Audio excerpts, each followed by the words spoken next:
I am a loser, but I am free. The paradox is that when you stop trying to win the world, you start to gain yourself. You don't have to conform to what society is telling you to do. And most of the time, as we all know, when you do what society tells you to do, you end up feeling unfulfilled. What even is a loser? Society defines a loser as somebody who has less money, less status, you don't have any attention or relevance, maybe you have followers on social media, maybe you have high value relationships. I think we all know what society deems as a loser. And if you're not visibly winning, then you're labeled as failing because people really think of things in a sort of two-faction sense where if you're not X, you're Y. And if you're not Y, you're X. But who created this scoreboard? You know? And why are we playing by it? It's never made sense to me. Tyler Durden said the things that you own end up owning you. If you own all these followers, really all those followers own you. If you own that nice car, really that car owns you. Because at the end of the day, you have to bend your knee to these things. And so being a loser means you have less of these things, and that means nothing is owning you. So you are free. You got to learn to essentially opt out of the race. You need to stop chasing status. You need to embrace what society deems as failure, right? Refusing to compete in a system you don't believe in is not weakness. It's actually the opposite. It's strength, especially when others are going to judge you. Walking away from comparison, it can feel like losing, but it's really liberation. Freedom from expectations is such a beautiful thing, man. When no one expects greatness from you, pressure disappears, you know?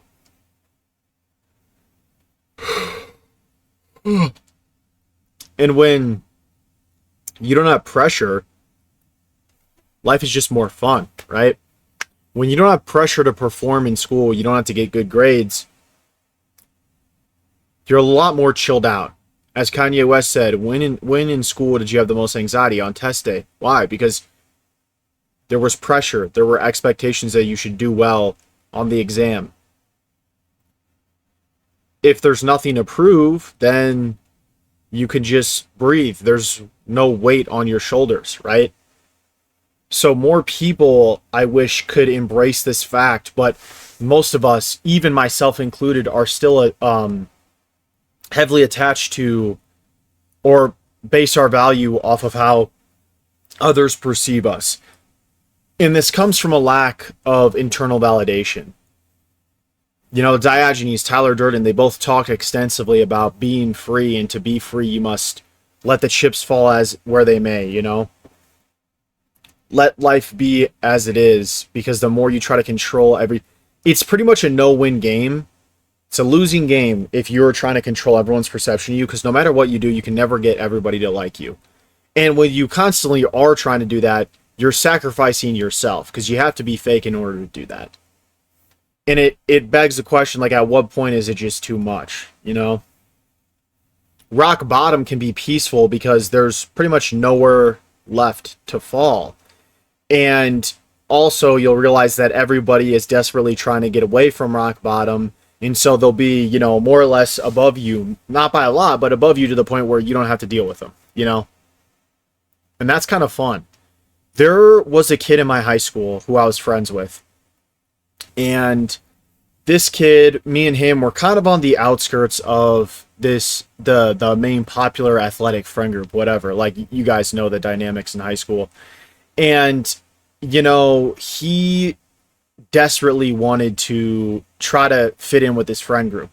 But what you'll realize is that you will experience much social aggression when other people perceive a benefit in victimizing you. And so when you, like, social groups, they have hierarchies, okay?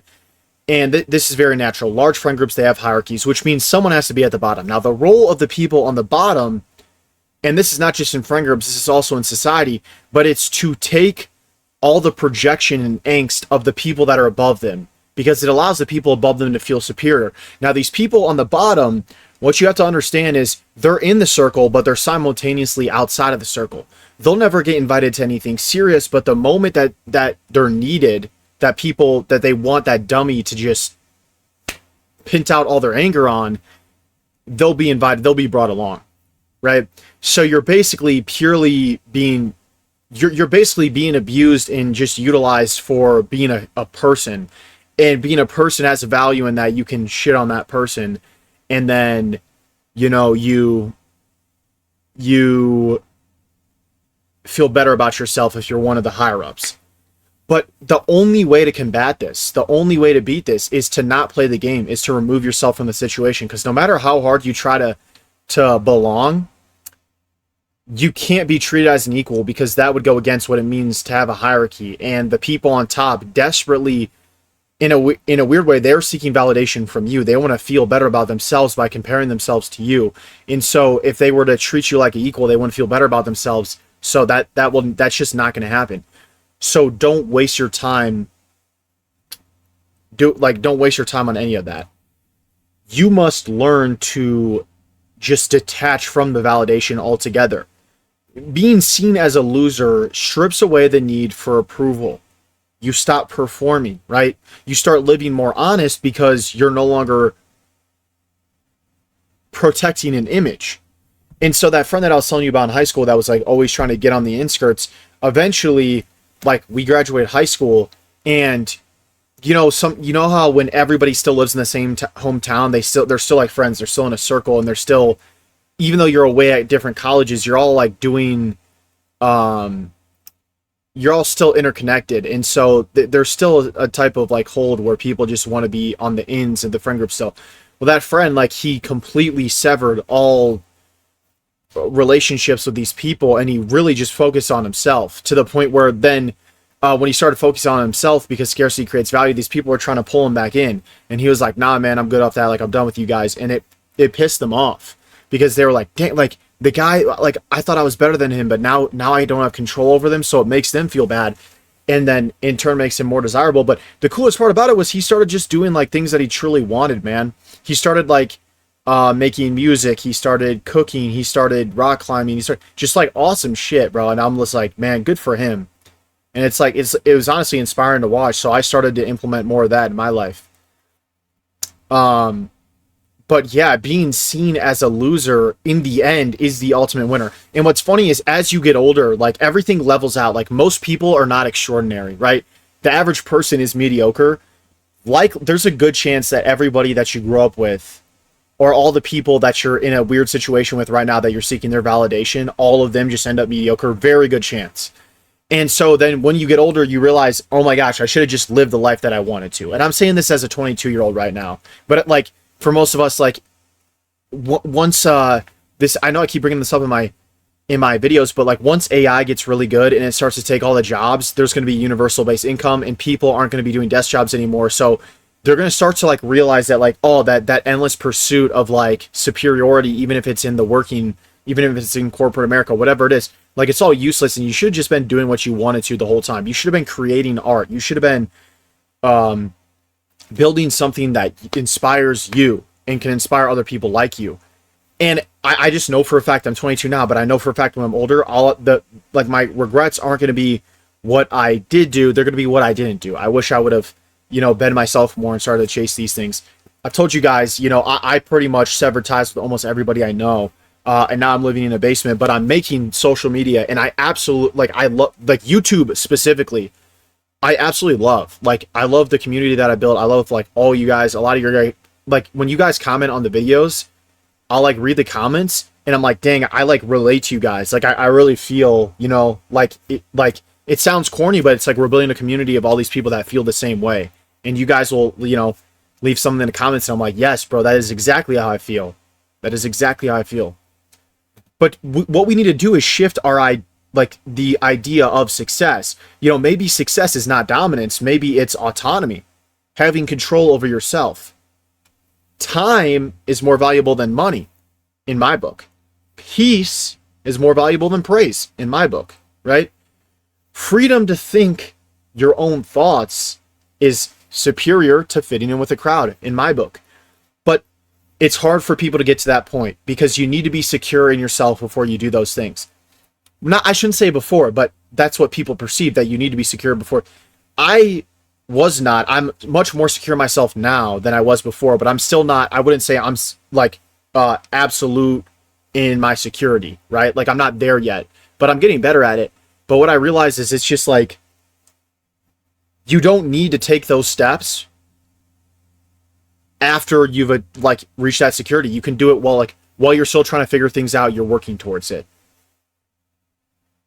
The hidden strength, there's this weird sort of hidden strength in losing. So losing teaches you who you are without the applause, right? Struggle, it's going to build resilience in you that surface level winners may never develop. It is textbook like hero's journey. Like in all the books that you read, it's or the movies, a lot of times it's like a loser who eventually finds security in themselves. It's like the kid in school that nobody likes, the nerd, but they find security in themselves, and then by the end of the movie, the bully who is like really popular and all this stuff, it's basically exposed that they're very insecure and that they need validation from others.